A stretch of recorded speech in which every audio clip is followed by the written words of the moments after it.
Programme मद्दे मुकाबिल में खुशामदीद। मैं हूं रबिया एहसन और मेरे साथ मौजूद हैं आमिर मतीन और रऊफ क्लासरा। और आज के प्रोग्राम में जिन मौज़ूआत पे हम बात करेंगे उसमें सबसे पहले वफाकी वज़ीर ख़जाना शौकत तरीन को वफाकी काबीना इजलास में शर्मिंदगी का सामना। वज़ीर हवाबाजी गुलाम सरवर खान ने शौकत तरीन को शर्मिंदा होने पर मजबूर कर दिया। शौकत तरीन की जानिब से एविएशन डिवीजन की मंजूरी के बगैर पाकिस्तानी हवाई अड्डे गिरवी रखवाने का इंकशाफ। काबीना इजलास की एक्सक्लूसिव स्टोरी आपके साथ शेयर करेंगे।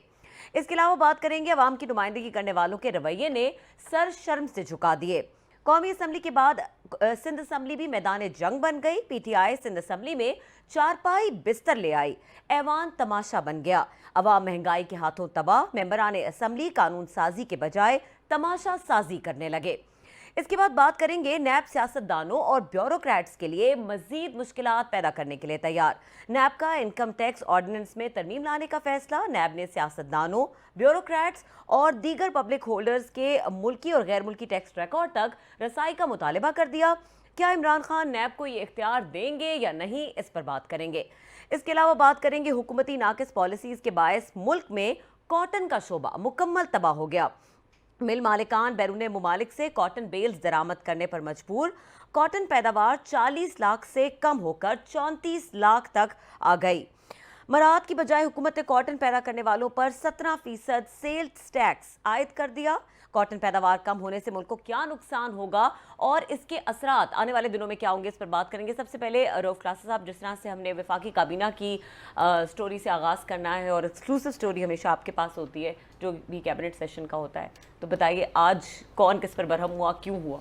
इजलास तो नहीं था आज कैबिनेट का, कल भी नहीं है, ये लास्ट वीक की है। ऐसा ऐसा आपको पता ना कि चीज़ें निकलना शुरू होती हैं।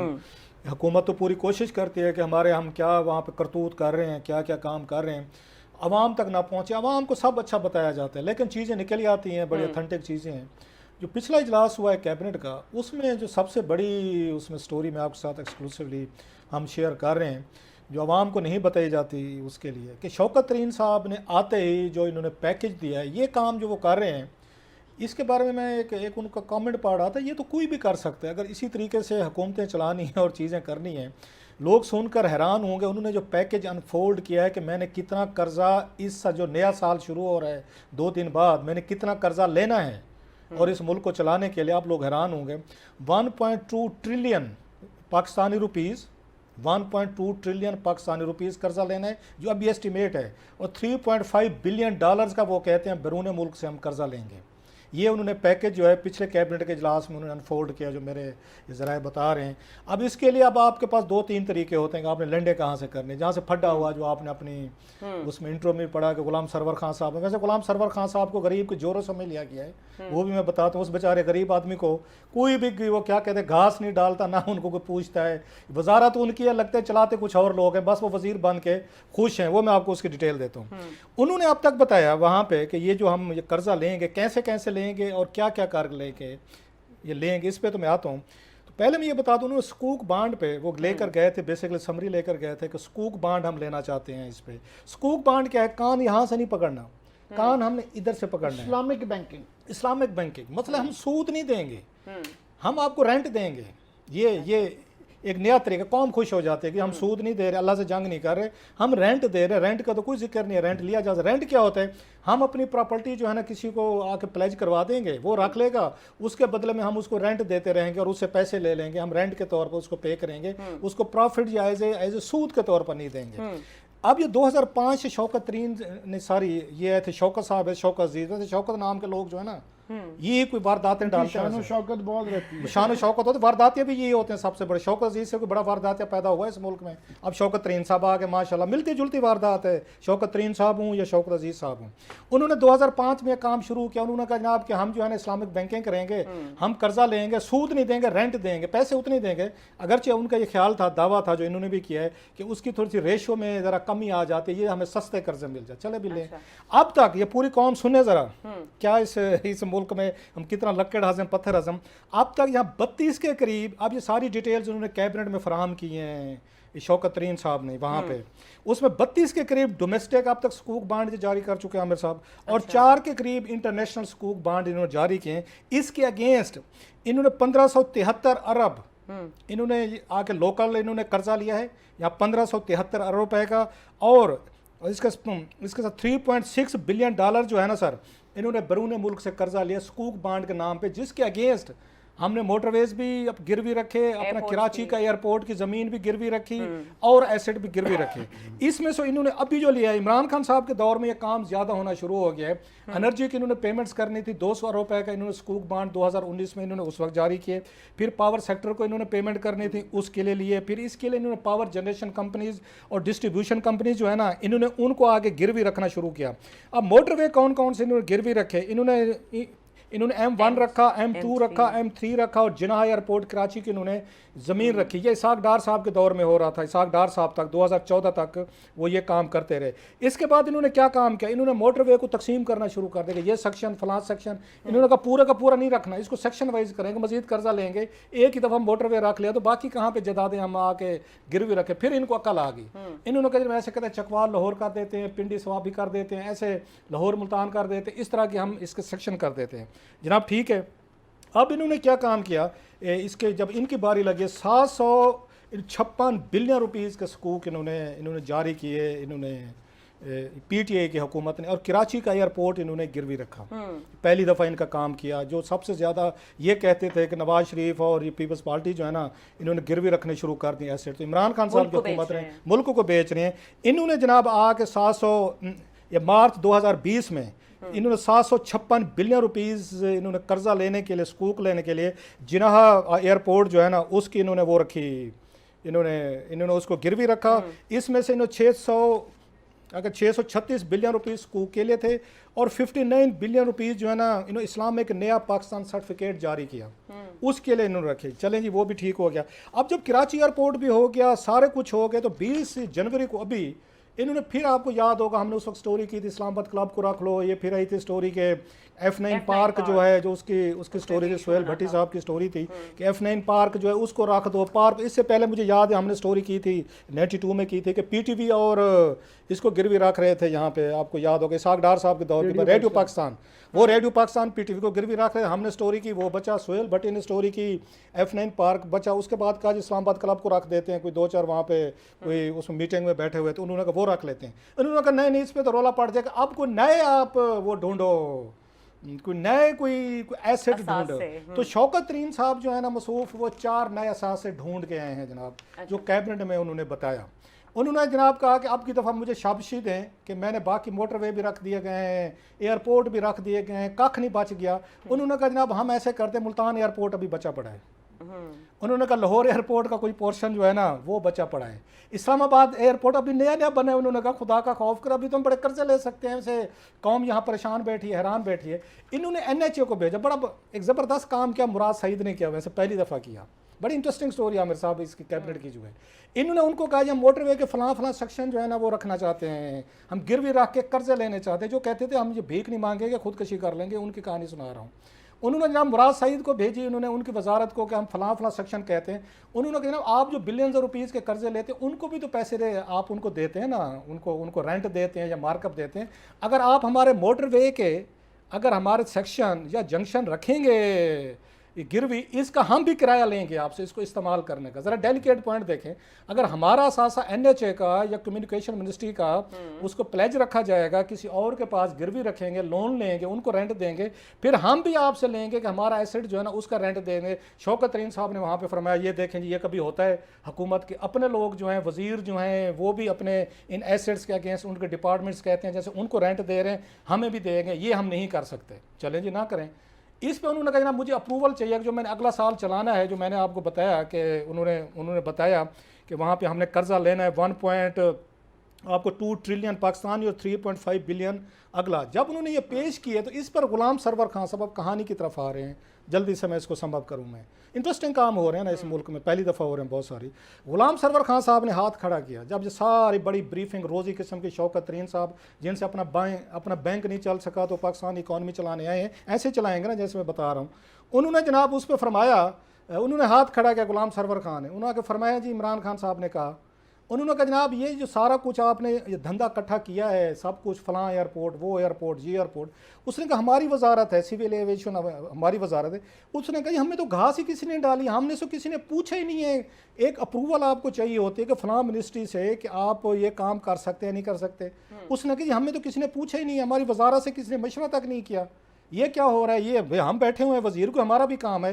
तो तरीन साहब इस पे एम्बेरस हुए, उन्होंने कहा गलती हो गई। आप अंदाज़ा करें मुल्क के 4 बड़े एयरपोर्ट्स जो हैं वो आप इंटरनेशनल एयरपोर्ट्स वो गिरवी रख रहे हैं, उनकी आप सारी की सारी आपने फिजिबिलिटी भी बना रही है, फाइनेंस ने बना लिए, शौकत तरीन साहब ने बना लिए, लेकिन जो वजारत है जिसका ये काम है एविएशन मिनिस्ट्री है, उससे मशवरा भी नहीं किया। यही काम इसाक डार करता था, वो भी किसी से नहीं पूछता होता था। जब उसने पीटीवी वगैरह को गिरवी रखना था उसने भी किसी से नहीं पूछा था। तो यहाँ पे वो पड़ गए गुलाम सरवर खान साहब। अब बेचारे गुलाम सरवर खान के साथ मुझे याद है, आमिर साहब को याद आ जाएगा, हमने पब्लिक टीवी में उस वक्त स्टोरी ब्रेक की थी कराची एयरपोर्ट वाली गिरवी रखने वाली। उस वक्त भी उस गरीब के बच्चे से वो जोरों की क्या कहते हैं, गरीब की जोरू, हाँ जी, गरीब की जोरों से उस वक्त भी किसी ने नहीं पूछा था। उस वक्त भी इस गरीब ने हाथ खड़ा किया था गुलाम सरवर खान ने, सर जी मेरे से किसी ने नहीं पूछा, मैं भी आपकी कैबिनेट का वजीर हूँ। उन्होंने फिर इस पे हाथ खड़ा किया, उन्होंने कहा सर जी मैं आपकी कैबिनेट का वजीर हूँ, मुझसे किसी ने पूछा। इस पे शौकत तरीन साहब खास एम्बेरस हुए, शर्मिंदा हुए कि आप तो बड़े माशाल्लाह बड़े बहर के सेक्टर से हैं, SOPs पे TORs पे बिलीव रखते हैं। इन्होंने फिर उनसे माफ़ी मांगी। अच्छा, इन्होंने कहा जनाब आई एम सॉरी, रेग्रेट्स के लफ्ज़ यूज़ किए गए हैं, मैं रेग्रेट करता हूँ जनाब कि मुझसे गलती होगी, मैंने आपसे नहीं किया। जो ही उन्होंने माफ़ी मांगे गुलाम सरवर खान साहब ने कहा अब मुझे कोई एतराज़ नहीं, अब आप इस मुल्क के 4 एयरपोर्ट गिरवी रखते हैं तो हमें 40 रखते हैं, I don't have any issue. Aamir साहब ये स्टोरी थी इसकी गिरवी रखने की, आपके एयरपोर्ट्स की, कितना कितना कर्जा इन्होंने अगले साल में लेना है और उसके अगेंस्ट क्या क्या असासे गिरवी रखनी है। जी आमिर साहब, ये जो स्कूक बॉन्ड का एक तरफ तो क्रेडिट लिया जा रहा है कि जनाब ये इस्लाम देखे ना, इस्लामिक बैंकिंग शुरू कर दिया और इस्लामिक बैंकिंग का इनकलाब आ गया है। तो वो लोग जिनको सूद से मसाइल देता क्रासा सही कह रहे हैं, कहानी दर्श नहीं पकड़ा ही पकड़ा। बात यह है कि जब नून लीग के दौर में, ये शौकत तरीन से शुरू हुआ, नून लीग के दौर में जब ये कर्जे स्कूक बॉन्ड के इस्लामिक बैंकिंग की जा रही थी, उस वक्त PTI ने इमरान खान के प्रोड्यूसर साहब कहें तो 10 बयान निकाल देंगे कि देखें जी गिरवी रख दिया। इन्होंने बहुत तनकीद की, बहुत ज़्यादा, कि जी मुल्क बेच दिया, गिरवी रख दिया, कोई चीज़ नहीं छोड़ी, असासे बेच दिए, फैमिली सिल्वर बेच दिया, बड़ा कुछ है। अब अपनी दफ़ा अब क्या है, टीम तो वही है, वही वकार मसूद, वही पुराने लोग जो है, ब्यूरोक्रेट भी वही बैठे हुए हैं, तो वही पुराना फार्मूला। तो अपनी दफ़ा जो है अपना एक्सप्लेनेशन देनी शुरू हो गए हैं कि जी ये है, ये जो देखे ना, ये तो गिरवी रखने का मतलब नहीं है सचमुच के गिरवी रख दिया, ये तो ऐसी एक सिंबॉलिक सी चीज़ है, इससे कोई ये नहीं है कि वो ये गिरवी रखी चीज़ें दिवालिया हो जाएगा और ये ले जाएंगे, ये कोई नहीं, ये ऐसी एक कार्रवाई है। अपनी दफ़ा ये जब उन पर तनकीद कर रहे थे उस वक्त ये एक्सप्लेनेशन नहीं आई थी, उस वक्त भी कहते कि वी अंडरस्टैंड कि ये कोई इतनी नहीं कार्रवाई है, ये तो मुल्क दिवालिया थोड़ी होने जा रहा है, ये जो जरादे हैं इसका कोई जो गिरवी रखवाना कोई इंपॉर्टेंट नहीं है। अब एकदम एक्सप्लेनेशन आ गई है। बात ये है कि तरीन साहब एक बहुत बड़ा शौकत तरीन है, गैम्बल कर रहे हैं ये बजट के अंदर। अच्छी बात है, ग्रोथ आ रही है और ये फार्मूला समझ आता है कि ग्रोथ करो, जब ज़्यादा पैसा बनेगा तो ऑटोमेटिकली ज़्यादा मसाइल वो होंगे, ग्रोथ की तरफ जाएं बजाय इसके कि सुकेड़ना शुरू करेंगे। ये है गैम्बल। क्या है कि बहुत एम्बिशियस है। फॉर एग्जांपल 5800 बिलियन जो है ना कि इन्होंने रेवेन्यू इकट्ठा करना है। अब वो बड़े बड़े वो सारे सर पकड़ के बैठे हैं, काफ़ी सारी चीज़ें वापसी भी ले ली हैं कि जो डेफिसिट बता रहे हैं, जो कमी रह जाएगी वो बहुत ज़्यादा रह जाएगी। दूसरा ये है कि कुछ ख़तरनाक फिगर आने शुरू हो गए हैं।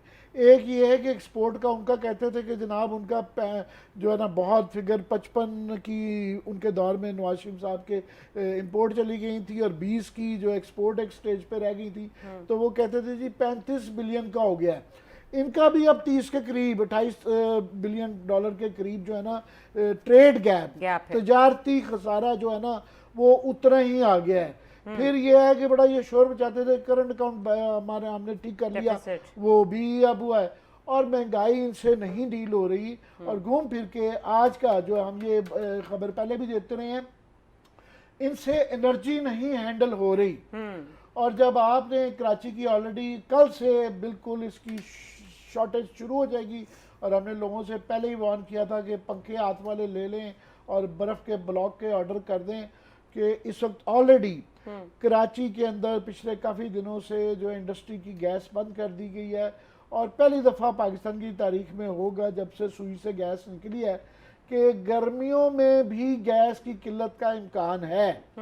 और वो जब आप इंडस्ट्री की बाकी इंडस्ट्रियों की भी बंद कर रहे हैं, पहले एक्सपोर्ट वाले की गैस बिजली बंद कर रहे हैं, ऑलरेडी हो गई है, मजीद एक्सपोर्ट वालों की भी करेंगे। तो जब इंडस्ट्री को आप इतने दिन, एक दिन जब बंद की जाती है एनर्जी जाती है ना, उसका जीडीपी के ऊपर असरात आते हैं। वो बिलियन डॉलर का है, 300 बिलियन आपका जीडीपी है ना, तो साल पे लगा ले, रोज का एक है। तो जब बिजली नहीं जीत जाती तो आपकी एनर्जी है, तो ये कम अज कम जो अब कह रहे हैं, मान रही है गवर्नमेंट, पहले इनकारी थे कि जनाब ये 7,000 मेगावाट तक शॉर्टफॉल आएगी, जिसका मतलब है कि बिजली कमी होगी, बिजली कब कम होगी, इंडस्ट्री को नहीं जाएगी, तो आपकी ये सारा जो रेवेन्यू आपने 5800 कहाँ से लेना है जब कारोबार नहीं चलेगा। और ये काफी दिन तक है, ये कह रहे हैं 5-6 दिन से लेके 15 दिन तक एक्सटेंड कर देगा। आपने ब्रेक लेनी है शायद, ब्रेक लें, ये हम आपको इसको जोड़ेंगे, ये सारी चीजें हॉरिबल पिक्चर्स है जिस तरह ये आने वाले दिनों में ये सिचुएशन क्रिएट हो सकती है, और ये जो नंबर्स के ऊपर इसका डायरेक्ट इम्पैक्ट होगा। इसके अलावा ब्रेक के बाद बात करेंगे कि किस तरह से कौमी असम्बली के बाद जो अरकान सूबाई असम्बली हैं उन्होंने कैसे मैदान जंग बना लिया है और किस तरीके से तमाशा लगने शुरू हो गया है। ब्रेक के बाद इस पर बात करते हैं, हमारे साथ रहिए।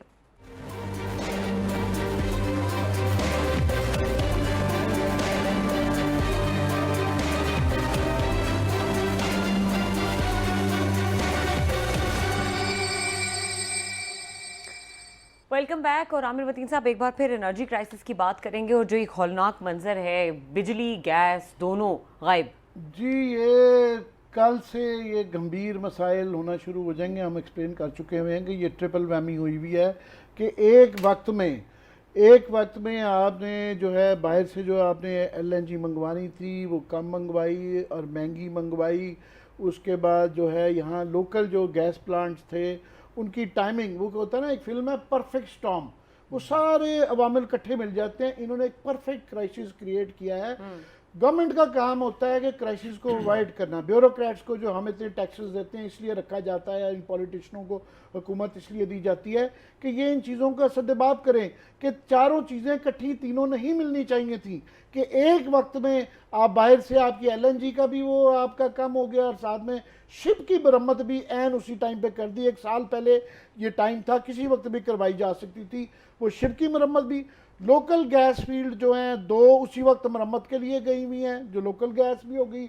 और तीसरी जो है कि आपने तरसील का जो फर्नेस ऑयल, जो तीसरा बड़ा तरीका है बिजली बनाने का, वो भी एन टाइम पे उसके शॉर्टेज हो गई। उन्होंने कहा जी हमारे पास तो स्टॉक्स ही नहीं है।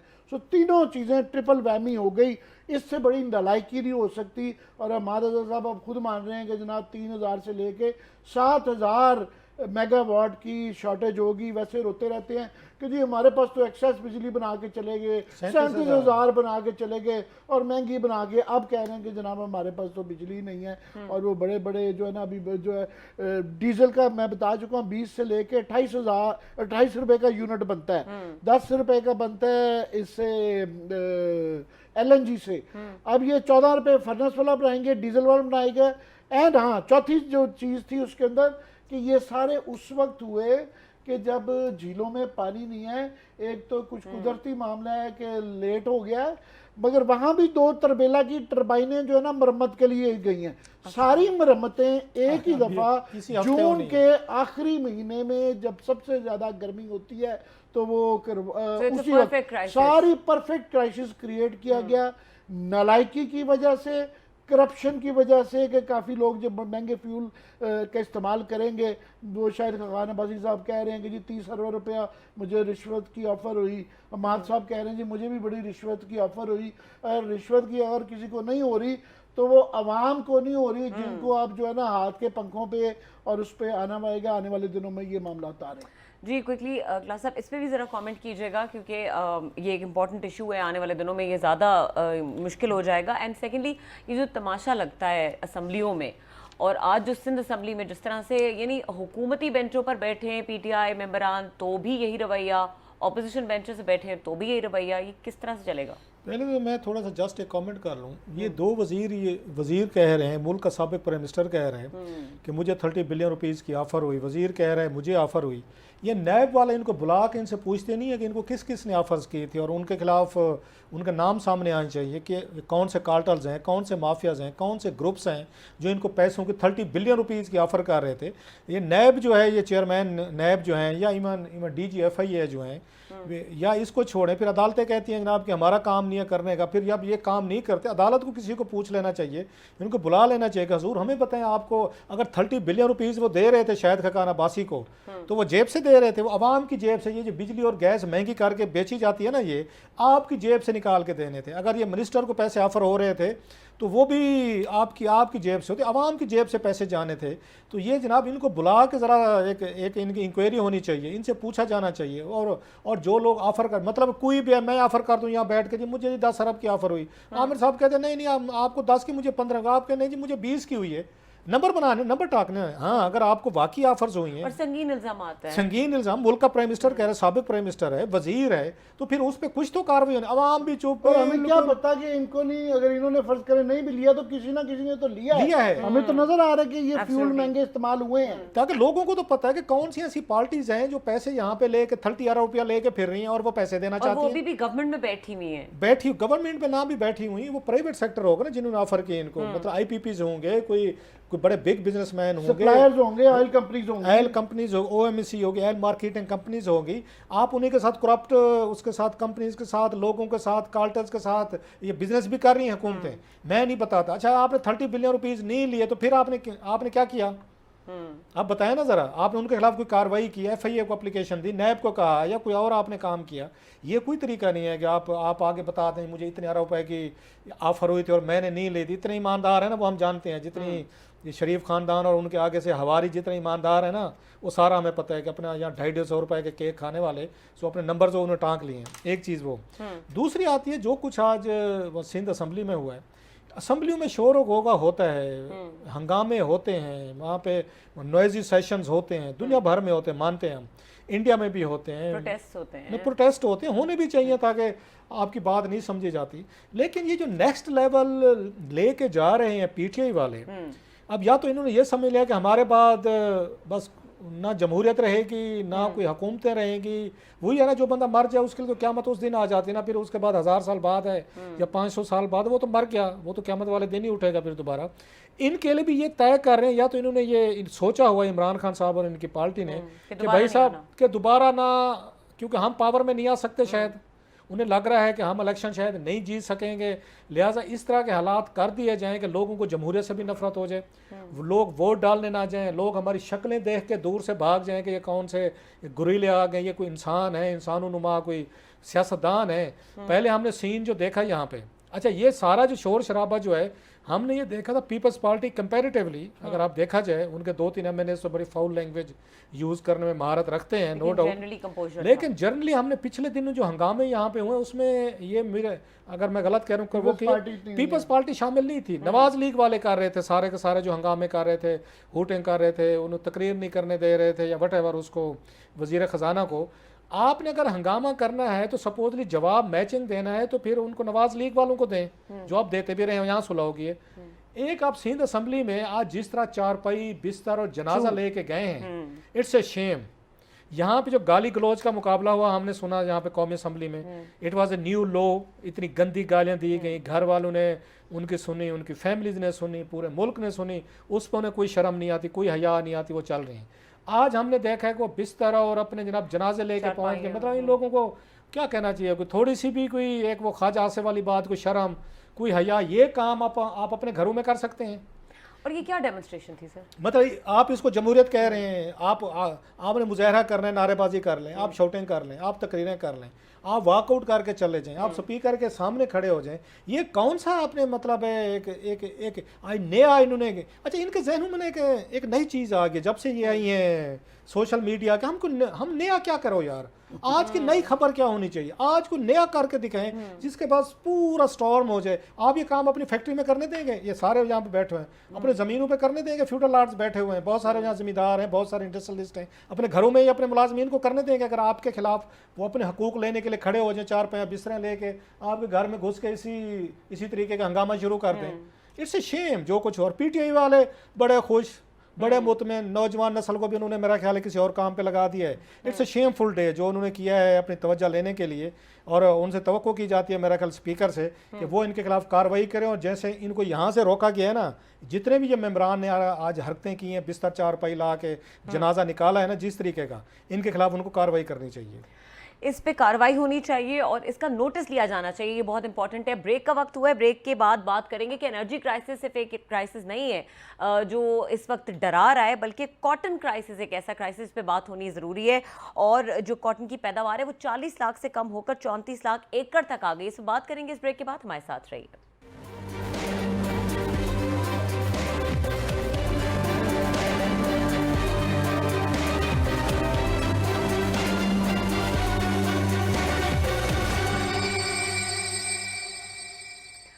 Welcome back. आमिर मतीन साहब, पहले तो ये जो सिंध असम्बली में आज हुआ और ये किस तरह से इसका नोटिस लिया जाएगा, कौन नोटिस लेगा? इस पे सिंध थोड़ा सा असम्बली comment में कर तो आज नेक्स्ट लेवल पे किया गया ना, न्यू नॉर्मल हुआ कि वो जो ड्रामा चल रहा था इससे पहले वो आप देखिए नेशनल असम्बली में Practical demonstration पे, कंसिस्टेंटली ये थ्रू आउट क्या क्या कुछ नहीं हुआ, किताबें चली, गालियां चली, उसके बोतलें बाद चली। बलोचिस्तान असम्बली में भी आपने देखा ताले लग गए, थानों में के अंदर बैठे हुए हैं MPs 2-4 रोज से। ये अब एक चल रहा है और ये बढ़ता जा रहा है उसमें। तो एक तो का साहब कह रहे हैं कि उसमें ऑफ कोर्स PTI का है, मगर दूसरे भी कोई पीछे कम नहीं है। इशू ये है कि ये पिछले 10-20 साल में सारी जो हमारी पार्लियामेंट्री लॉट है, प्रोविंशियल असम्बलियों में, नेशनल असम्बली में, सेनेट में, ये सारी पावर लॉबीज आ गई हैं। सियासतदान वो जो तो रवायती होता था जो कि बिल्कुल एक उसका फुल टाइम काम था, वो नहीं, अब सारे वहाँ पे सबसे बड़ा बिल्डर माफिया बैठा हुआ है, अपने अपने ये इनके लोग आ गए हैं, मेजॉरिटी इनकी होगी, मेजॉरिटी इस हद तक कि 90% तक लोग हैं। कोई इक्का दुक्का मैं और ये अगर कासम मुझसे पूछ रहे हैं या मैं इनसे पूछ लूँ कि मुझे बताएं सियासी वर्कर टाइप कौन है, तो ये भी परेशान हो जाएंगे, नाम गिनना बड़ा मुश्किल हो जाता है। बिल्डर माफिया, ठेकेदार माफिया, सीमेंट माफिया, चीनी माफिया, हाउसिंग सोसाइटी, सबसे बड़ा तो अब ये आ गया ना। तो इनके लोग बैठे हुए जहाँ जब मफादात की और ज़ाती मफादात के मसाइल आ जाए ना, तो वो फिर कोई चीज़ उनके लिए कोई ये वैल्यू, सियासी जो है रवादारी, ये चीज़ें ख़त्म हो जाती हैं। वो तो सीधी सीधी जाएंगे। अब मियाँ नवाज शरीफ वगैरह की फैमिली के लिए, ये इवन पीपल्स पार्टी के लिए, बिलावल वगैरह के लिए, वो जायदादों की लड़ाई है वहाँ पे, जो है सर्वाइवल का ज़ाती और फाइनेंशियल स्टेक्स बहुत ज़्यादा हैं और बिल्कुल मसाइल हैं। तो वो एक डिफरेंट लड़ाई ही और किस्म की है। दूसरा ये है कि इतनी पोलराइजेशन पाकिस्तान में जनरली हो गई है कि मैं नहीं समझता हूँ कि हमारे लाइफ टाइम में इतनी थी। हमने देखा था कि 77 में फॉर एग्जांपल जी 9 सितारे एक तरफ वर्सेस भुट्टो साहब अकेले थे। अभी यहाँ पे ये हो गया है कि मैं कह रहा हूँ कि 2 स्कूल ऑफ थॉट हो गए हैं। एक स्कूल ऑफ थॉट है कि जी 100 कत्ल माफ ग्रुप है, कि वो कहते हैं कि जो हमारा लीडर है ना, ये 100 कत्ल भी करके आ जाए ना, ये ठीक है, वो उसको जस्टिफाई करेंगे। और दूसरी तरफ है एक आटा हेल्दी ग्रुप, मैंने अपनी टर्मिनोलॉजी बनाई हुई है, वो ये है कि वो ढूंढ रहे होते हैं नुक्स, कि वो जो पंजाबी का मुहावरा है कि जी आटा हिलते हुए, आटा गूंथते हुए हिल क्यों रही है, बहाना ढूंढना ना। तो वो ये 2 ग्रुप्स आ गए हैं जिन्होंने आपका लीडर जो है या आपकी पार्टी कुछ भी कर ले, 100 कत्ल भी कर रहा है तो उसको माफ़ी है। दूसरी जो है ना वो कहेगी जी नुक्स ज़रा सा भी वो बहाना ढूंढ रहे हैं कि ये आटा गूंथते हुए हिलती क्यों है। नॉर्मल सोसाइटीज़ में होता क्या है, हम सुनते हैं स्विंग वोट होता है जी, एक कि जी वो स्विंग वोट अमेरिका में उसने डिसाइड करना है, इंडिया में, दुनिया भर में। अब वो पाकिस्तान में पोलराइजेशन इतनी बढ़ गई है कि वो जो स्विंग वोट जो होता है ना, ग्रे एरिया, मेजॉरिटी जो होती है अक्सरियत की, जो इशू चलती है कि जनाब महंगाई ब्ला ब्ला ये मसाइल, वो बड़ी कम रह गई है। जहर आलूद बिल्कुल पर्सनालिटी कल्ट, पार्टी कल्ट यहाँ बन गए हैं और उसी जहर आलूद का नतीजा ये है कि ये एक दूसरे की गर्दनें जो है ना पकड़ रहे हैं। ठीक है क्लास साहब, हम क्राइसिस की बात कर रहे थे ब्रेक से पहले। मैंने कहा कि एक तो एनर्जी क्राइसिस हमने बात की, कॉटन क्राइसिस, मुल्क को कितना बड़ा नुकसान होगा इस क्राइसिस से? एक तो ये है कि खबरें आ रही हैं, इसमें हम स्टोरीज करेंगे। मुझे कुछ बड़े अहम लोगों ने राब्ते किए हैं कि यहाँ पे जितने भी कॉटन के रिसर्च या एग्रीकल्चर फार्म रिसर्च के सेंटर्स है उनको प्राइवेटाइज किया जा रहा है। कि वो भी आप देखेंगे, वो इन्हीं बिल्डर्स माफिया जो है ना, बड़ी मुश्किल से हमने NARC की वो बचाई थी, ज़मीन बचाई थी। उस वक्त भी वहाँ पे नवाज शरीफ साहब के दौर में ये कोशिश की गई थी कि यहाँ से 200 एकड़ से ज़्यादा जो है ना, उन्होंने खाली ज़मीन पड़ी है जनाब, इसका क्या फ़ायदा है? हमें क्या करने, तजर्बे करने, एक्सपेरिमेंट करने हैं, तो यहाँ पे सीड्स की हमने वो करनी है, सारी ग्रोथ करनी है, बला बला। वो सीरियस मूव थी। हाउसिंग सोसाइटी बन रही थी NARC में, बड़ा रोला पड़ा। हमने स्टोरीज की, डॉक्टर जफर था मरहूम मेरे दोस्त थे, उन्होंने बड़ा रोला डाला, सुप्रीम कोर्ट को लिखा, वहाँ पे इन्होंने आपके इसको टेकअप किया। वो बड़ी मुश्किल से उनके आगे हाथ पाँव बांध के ये PM नवाज के बड़े 2-3 मिनिस्टर जो थे वो इन्वॉल्व थे, ग्रैबिंग में शामिल थे उसमें। अब उनकी जगह ये, इनकी बारी लग गई, PTI के ग्रैबर्स आ गए, इनके हाउसिंग सोसाइटीज़ के लोग आ गए, इनके आपको पता है बिल्डर्स आ गए। उन्होंने एक नई तजवीज़ दे दी, उन्होंने कहा जनाब इनको आउटसोर्स कर दें। ये जो हैं जितने आपके एग्रीकल्चर, आपके रिसर्च, आपके फार्म्स हैं जहाँ पे सारी सीड्स की ये बनती हैं, और उसमें पिछले बहुत सारे अरसे में शिकायतें उनसे भी हैं कि सरकारी तौर पर ये भी पोलिटिसाइजेशन का शिकार हुए हैं। बिरादरीज़म, जट अरई बड़ा चला है वहाँ पे, इसमें ये जो है इदारे हैं रिसर्च के। लेकिन फिर भी आप उनको बेहतर करने के बजाय आपके पास कौन सा ऐसा इन बिल्डर्स और हाउसिंग सोसाइटी या प्राइवेट सेक्टर के पास वो है आप जो इनको देंगे प्राइवेट इनको कि जाएं और ये ले लें, ये ज़मीनें वहाँ पे हज़ारों सैकड़ों एकड़ पड़ी हुई हैं, ये उनको देने का प्लान बन रहा है। ये प्राइवेटाइजेशन की तरफ जा रहे हैं, जो कि मेरा ख्याल है एक और डिजास्टर होगी जैसे आपने पहले करके देखे। उसका नतीजा क्या निकला है? अभी कॉटन का देख लें, आज ही सामने है कि 3 लाख के करीब कॉटन बेल्स के ऑर्डर इन्होंने बैरून मुल्क इन्होंने प्लेस किए हैं। हमारे इंपोर्टर्स जो हैं बाहर से मंगवाई जा रही है, और पूरे मुल्क में अब तक इन्होंने $2 बिलियन की कॉटन मंगवा चुके हैं। ये मुल्क जो कॉटन पहले बाहर भेजता था, अब ये इंपोर्ट कर रहे हैं। अब आपकी कॉटन की यील्ड कम होना शुरू हुई है, बड़े अरसे से कोई आपकी वैरायटी सामने नहीं आ रही। हुकूमत का इस पे फोकस नहीं है। 12 मिलियन ये मिला था, इन्होंने क्लेम 15 किया था, वो 12 से जो है 14 तक भी जा चुकी हुई है मिलियन बेल। अब वो 5-6 पे आ गई है, 5.5 पौने 6 के करीब जो है ना इस वक्त आई है। हमारी जो है कुछ अर्सा पहले जब हमारी 12 थी, इंडिया की 11 थी, उनकी 32 बिलियन पे चली गई है। लास्ट निकला से मैं ऐड शुरू कर दूं, कल परसों ICC की मीटिंग हुई है कॉटन के ऊपर, और उन्होंने बड़े कि जी अब हम ठीक करेंगे, ये करेंगे। कर उस वक्त रहे हैं जबकि कपास उगाई जा चुकी भी है। सो इस दफ़ा जो अच्छी बेहतरी करनी थी वो टाइम निकल चुका है। अब ये अगले साल जो कि इनका 5वां साल शुरू हो जाएगा, उसमें देखें क्या करते हैं। और दूसरा आमिर साहब, जो असल चीज़ उसमें आने वाले ये हमारे टेक्सटाइल वाले हैं, हमारे यहाँ स्पिनर हैं, जिनर्स हैं, फैक्ट्रीज वाले बड़े बड़े, ये जो इन्होंने पैसा बने, अरबों रुपए बने, आपने कॉटन की प्रोडक्शन को ठीक करने के लिए, वेराइटीज इवॉल्व करने के लिए, यील्ड बढ़ाने के लिए आपने कुछ कंट्रीब्यूशन किया, या हमेशा आप यहाँ भीख मांगते हैं, हुकूमतों के पास आ जाते हैं, एग्जाम्पशन पैसे देते हैं, फायदे देते हैं, जो है गौर जासूस ऑफ द वर्ल्ड।